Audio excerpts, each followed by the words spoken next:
السلام علیکم ورحمۃ اللہ وبرکاتہ۔ الحمد للہ وحدہ والصلاة والسلام علی رسول اللہ وعلی آلہ واصحابہ اجمعین۔ ناظرین اکرام، آج انشاءاللہ العزیز ہم مختصر سے وقت کے اندر صحابہ کرام رضوان اللہ تعالی علیہم اجمعین کے جو مناقب ہیں اس کے حوالے سے چند احادیث مطالعہ کریں گے۔ صحابہ کرام رضوان اللہ تعالی علیہم اجمعین کی جو فضائل ہیں، جو مناقب ہیں،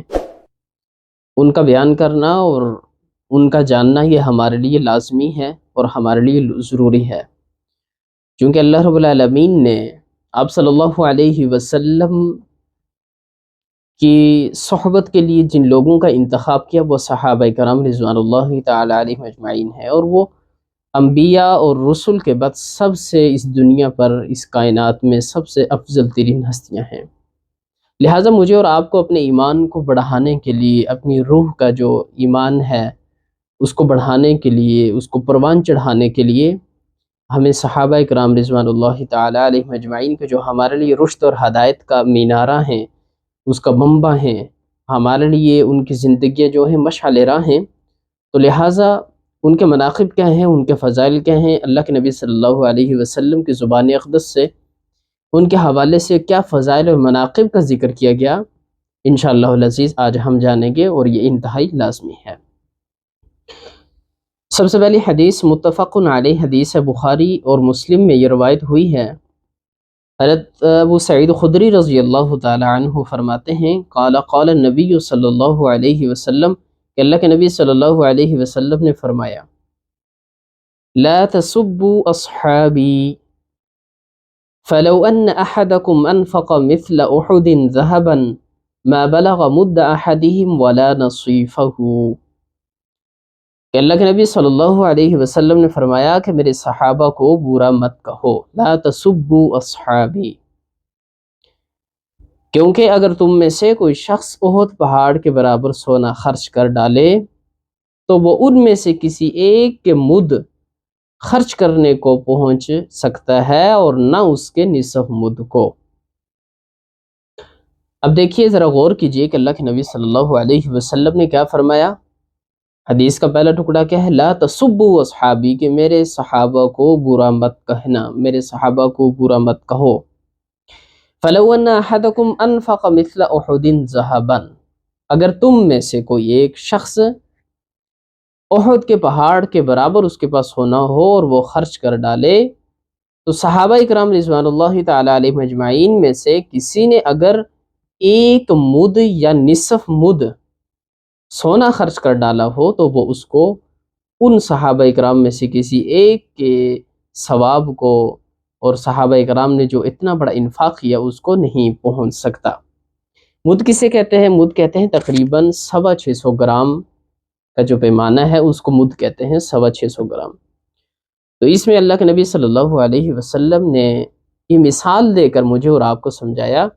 کہ ایک صحابی کی اللہ کے نبی صلی اللہ علیہ وسلم، اللہ کے ہاں، اس کے رسول کے ہاں کتنی بڑی فضیلت ہے، اس کا کتنا بڑا مرتبہ ہے۔ اگر میرے اور آپ جیسا شخص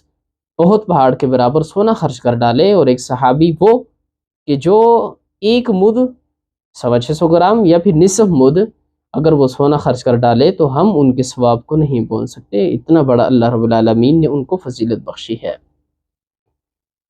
اسی طرح سے وعن ابی بردۃ عن ابیہ قال رفع یعنی النبی صلی اللہ علیہ وسلم رأسہ الی السماء،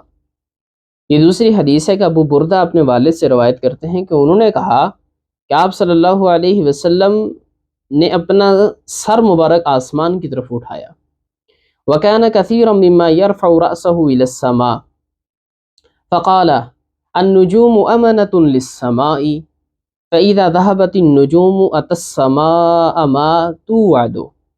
وَأَنَا أَمَنَةٌ لِأَصْحَابِي فَإِذَا ذَهَبْتُ أَنَا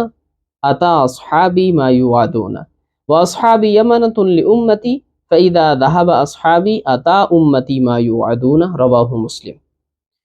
کہ اللہ کے نبی صلی اللہ علیہ وسلم نے اپنا سر مبارک آسمان کی طرف اٹھایا، اور آپ اکثر اپنا سر مبارک آسمان کی طرف اٹھایا کرتے تھے۔ ابو بردہ کے والد روایت کرتے ہیں، تو اللہ کے نبی صلی اللہ علیہ وسلم نے فرمایا النجوم امانۃ للسماء، کہ ستارے آسمان کی حفاظت کا باعث ہیں، ستارے آسمان کی حفاظت کا باعث ہیں۔ جب ستارے جاتے رہیں گے تو آسمان وعدہ کے مطابق ٹوٹ پھوٹ جائے گا، اور میں اپنے صحابہ کی حفاظت کا باعث ہوں۔ جب میں چلا جاؤں گا تو میرے صحابہ کو ان فتنوں کا سامنا ہوگا کہ جس کا، یعنی کہ ان فتنوں کا سامنا ہوگا کہ جس کا ان سے وعدہ ہے، اور میرے صحابہ میری امت کی حفاظت کا باعث ہیں۔ جب میرے صحابہ جاتے رہیں گے تو میری امت میں وہ چیزیں بدعات یعنی کہ وغیرہ آ جائیں گی کہ جن کا ان سے وعدہ کیا جا رہا ہے۔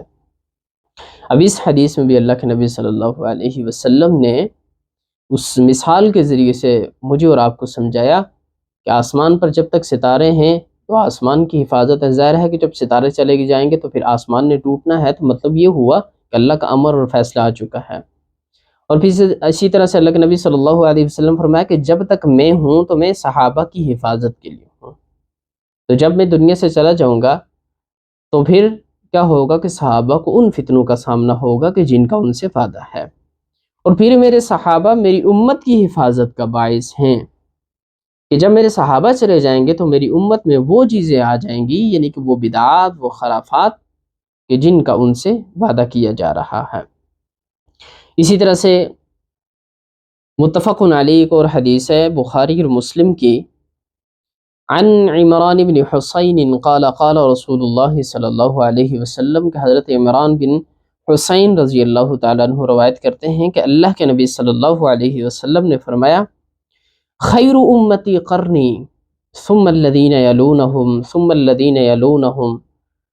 ثم ان بعدہم قوم یشہدون ولا یستشہدون۔ اللہ کے نبی صلی اللہ علیہ وسلم نے فرمایا کہ میری امت کا سب سے بہترین زمانہ میرا زمانہ ہے۔ ہم اکثر اوقات یہ خطبہ جمعہ کے اندر یہ الفاظ سنتے ہیں کہ خیر امتی قرنی ثم الذین یلونہم ثم الذین یلونہم،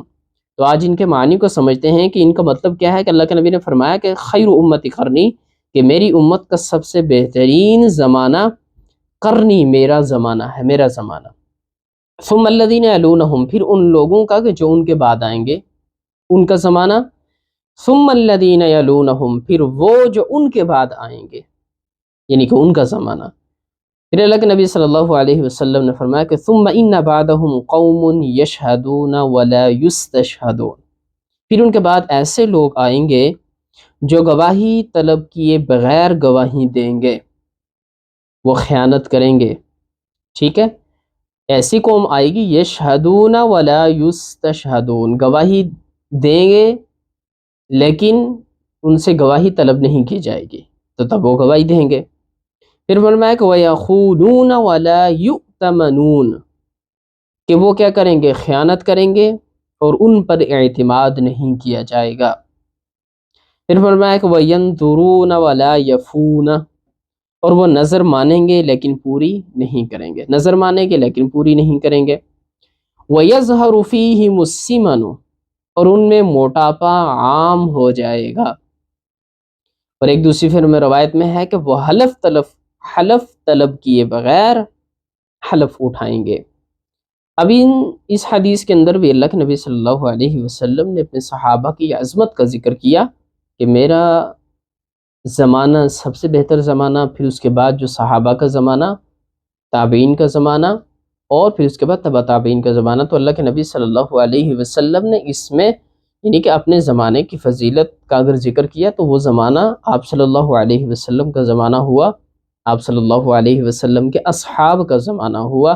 پھر اسی طرح سے تابعین کا زمانہ اور تبع تابعین کا۔ پھر اس کے بعد اللہ کے نبی صلی اللہ علیہ وسلم نے فرمایا بعد کے اقوام کے بارے میں اور زمانوں کے بارے میں کہ ان کے اندر کیا کیا خامیاں آ جائیں گی، اور وہ کس طرح سے اللہ کے نبی صلی اللہ علیہ وسلم نے فرمایا کہ وہ خیانت کریں گے، ان پر اعتماد نہیں کیا جائے گا، وہ نظر مانیں گے لیکن پوری نہیں کریں گے، ان کے اندر موٹاپا عام ہو جائے گا، اور پھر اسی طرح سے وہ گواہی اس وقت دیں گے جب ان سے گواہی طلب نہیں کی جا رہی ہوگی۔ تو اس حدیث کے اندر بھی اللہ کے نبی صلی اللہ علیہ وسلم کے اصحاب کی فضیلت کا ذکر ہوا۔ ہم اللہ رب العالمین سے دعا گو ہیں کہ اللہ رب العالمین مجھے اور آپ کو صحابہ کرام رضوان اللہ تعالی علیہم اجمعین کی محبت اور الفت نصیب فرمائے۔ وما توفیقی الا باللہ۔